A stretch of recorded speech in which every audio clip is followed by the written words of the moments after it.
For me, as primarily a PvE player, like the two main bits of content that World of Warcraft has given me in this patch, they're great. Like the raid is great, the mega dungeon is great. That's like the main stuff that I'm interested in, and it's great. So I mean, it's not a balanced patch in terms of its content and quality, but the bits that would appeal to me do appeal to me greatly, and I'm enjoying them a lot. So it's good stuff. Now, speaking of something that is a bit more mixed, or at least interesting, Archivist's Codex. So the first thing I'm going to say is, right, if you don't really give a shit about going fast, and you're basically just doing a few dailies, seeing whatever pops up in the map as you go, maybe you've got Tomcats installed, so you get a little, call up on your map, the star flashes red in your map to tell you a boss is spawned, and you go to it, and you do a few of those things, you're there for maybe 30 whatever minutes, and you're like, yeah, thumbs up, that's good enough. I'm happy enough with that as an endgame zone. I think the issues that players run into, though, is whenever Archivist Codex is tied to aspects of player power, and then you're trying to min-max this system, and then it just sort of runs into problems. It's one of those things that just because player power is tied to it, that fundamentally changes how some players will engage with it. I'll never engage with it in that way. Just the idea of sitting in a zone and waiting for things to spawn, mind-numbingly boring. I'm not going to do that.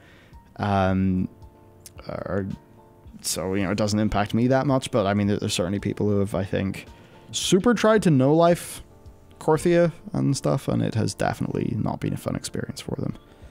Yeah, well, that's kind of. It's really weird because my last point is just, I think Blizzard's design intent is to play it the way that I'm playing it, where it's like I just do a few dailies, see some cool shit on the way, and I come back tomorrow.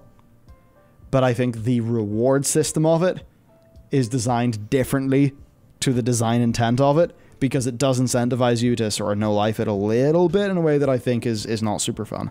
I mean, if you're interested in player power as fast as humanly possible, because you're, maybe you're a world first raider, maybe you're just a cutting edge raider who wants to, wants as much power as humanly possible, because there's nothing worse than being able to do a boss, like, tactically, but not having the gear to do it correctly, or knowing, if everyone in this group had a socket on one piece, we would have got that kill.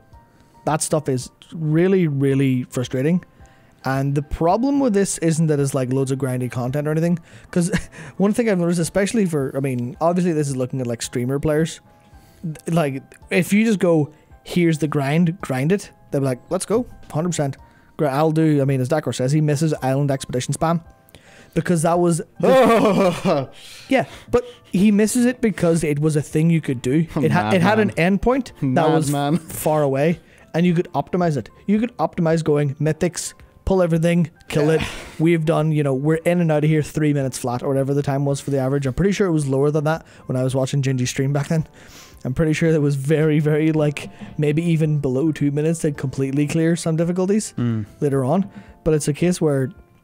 the problem here is, as Dakar highlights in this document, you guys like Titan forging, right?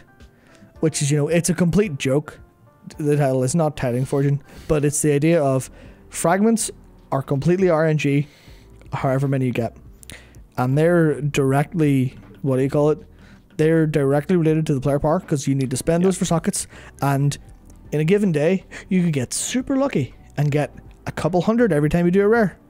Or you could get the short end of the stick and get scuffed by just getting a 5 or 10 or 30. And then the difference between, especially when you look at the world first race, because a socket, same way with a strong dagger, a couple of sockets across your group, means the difference between life and death, especially on tanks and healers, and then on DPS for DPS stuff. Like, the checks are so tight that if you're throwing in even more variation, then you've got a logistical problem with balance, but then you also have the experience problem where, if you're, let's just pull names out of a hat, if you're THD running around circles all day, checking off everything on the weak aura list, basically, not slept, just eyes half closed, just killing purple things and hoping they drop fragments.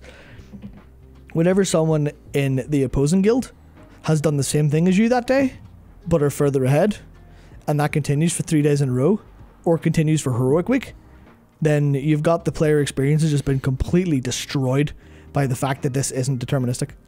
Yeah. And it's like I can see there's an element of fun for a casual player going, oh, I got loads more this time, sweet. I'm not at the baseline of getting greens. I'm now got a purple. Happy, happy, happy. Which is the same point of Titan Forging. It's supposed to be, oh, I got more, yes. But the problem is the baseline varies for different people. So it's just, why was this not deterministic? Who are they designing it for? Why is it tied to player power if it's random? That's stuff where it's not a massive deal. Like this is the best part. It's not important, especially not important to me because I've checked out of Korthia outside of I'll do daily sometimes. Now I'm raid logging and dungeon logging. Like that's basically what I'm doing. I'm here for raids, dungeons, and I mean, if if the Korthia plotline was more than it being Korthia the suburb of secrets, then maybe I'd be interested in that. But so far, like Korthia's been, it's like the Dreadlord stuff's like that's cool, but Korthia just isn't that fantastical and fun because it's just small and grey, right? Yeah. So I think that Korthia it's got good ideas or like some good ideas and like design intent, but the way to play it where it's the most fun kind of contradicts with their systems or their rewards design for it. Yeah. And I think that's just fundamentally a pretty big issue, and it feels like a budget zone. Yeah, it's not that much. I mean, like for my needs as a player, I am happy that a lot of effort has went into the two things that I care about the most: Mega Dungeon Raid. So for me, it's like I can just sort of skip this out or whatever. I don't care. Yeah. But it would have been nicer if it was better. But it's not, and I'll just deal with that. It's fine. Actually, I remember there's one complication to this that goes beyond player power and goes into other realms of the game that I just thought of. So the way Dakor hit gold cap because he was one of the first players on our server to hit tier 4 and could buy the crafter's mark. Imagine if someone else had rolled like 150 and 300 all day and beat him to the punch and controlled the market before he did. Yeah. Or if he got it even faster, would have another gold cap tune, because obviously other people caught up in the middle of him selling. Because I remember the prices going from 160k per necklace to like, I think it was like 120 first off, and then they dropped down to like, I think it was 60k or something like that.